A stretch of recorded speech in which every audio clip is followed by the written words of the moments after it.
સમાચાર વાવ થરાદથી, જ્યાં બીજેપીના કોર્પોરેટરનો ભાઈ સુરેશ ત્રિવેદી ડ્રગ્સ સાથે પકડી પડાયો છે। એસઓજીએ વાહન ચેકિંગ દરમિયાન 2 લાખનું મેફેડ્રોન ડ્રગ્સ પકડી પાડ્યું હતું। 3 શખ્સની 66.75 ગ્રામ માદક મેફેડ્રોન ડ્રગ્સ સાથે ધરપકડ કરાઈ છે। ડ્રગ્સ મંગાવનાર થરાદના બાબુ ભટિયારની પણ કરાઈ છે આ કેસમાં ધરપકડ। ડ્રગ્સ આપવા આવનાર રાજસ્થાનના રાણારામ ચૌધરીને પકડી પડાયો છે।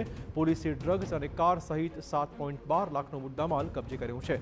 થરાદ બીજેપીના કોર્પોરેટરનો ભાઈ ડ્રગ્સ સાથે ઝડપાતા રાજનીતિ ગરમાઈ ગઈ છે। તો હાલમાં ડ્રગ્સ મંગાવનારને પકડી પડાયો છે। જોકે ભાજપનું કનેક્શન સામે આવતા જ હવે રાજકીય માહોલ ચોક્કસ ગરમાયો છે। ભાજપના નગરસેવકનો ભાઈ ડ્રગ્સ સાથે પકડાયો છે। લગભગ 7.12 લાખનો મુદ્દામાલ આ કેસમાં કબજે કરાયો છે। સુરેશ ત્રિવેદી ડ્રગ્સ સાથે પકડાતા રાજનીતિ ગરમાઈ ગઈ છે। 2 લાખનું મેફેડ્રોન ડ્રગ્સ હાલમાં પકડી પડાયું છે। વધુ વાત કરવા જોડાશે અમારા સંવાદદાતા દિનેશ। દિનેશ, શું વધુ અપડેટ?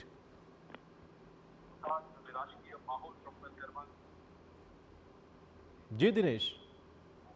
જી, થરાદની અંદર એસઓજી પોલીસે ગઈકાલે સાંજના સમયે ડ્રગ્સ પકડ્યો હતો। ડ્રગ્સ પકડવાનું એમાં ભાજપનું કનેક્શન સામે આવ્યું છે। જે ભાજપના કોર્પોરેટર છે, એમણે જીતેલા છે સ્થાનિક સ્વરાજની ચૂંટણી હતી તે સમયે મહેશ ત્રિવેદી, તેનો ભાઈ સુરેશ ત્રિવેદી કાર ચલાવતા પોલીસે ઝડપી પાડ્યો હતો। જે ડ્રગ્સની હેરાફેરી કરવામાં આવતી હતી। રાજસ્થાનથી આવેલો ઈસમ જે કારમાં આવતો હતો, તે કારનું ડ્રાઇવરિંગ સુરેશ ત્રિવેદી કરી રહ્યો હતો એવું પોલીસ કહી રહી છે। પોલીસે સમગ્ર મામલે તપાસ શરૂ કરી છે। સાથે સાથે થરાદનું રાજકારણ પણ ગરમાનું છે કે જેમાં ભાજપના કાર્યકર્તાઓનો ડ્રગ્સમાં સામેલ હોવાથી।